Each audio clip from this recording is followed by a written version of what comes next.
এই লোকটি সকালে ঘুম থেকে উঠলে তিনি প্রথমে তার তরোয়াল দিয়ে মরুভূমির বালি চেক করেন। তারপরে সে আবার তার পা দিয়ে মাটি অনুভব করে।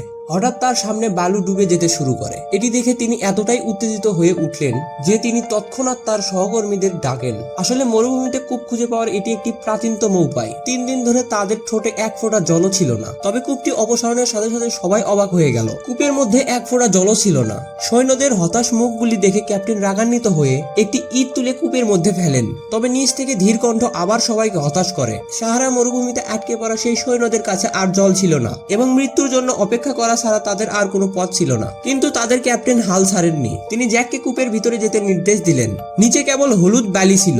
তবে জ্যাক পেছনে ফেরার সাথে সাথে কূপের দেয়ালে আর্দ্রতা অনুভব করছিল। প্রাচীরটি সাবধানে স্পর্শ করে তিনি দেখতে পেলেন যে ফোঁটা ফোঁটা জল আস্তে আস্তে দেয়াল বেয়ে পড়ছে। জ্যাক আনন্দের সাথে চিৎকার দিয়ে তার সহকর্মীদের কিছু পাত্র আনতে বলল।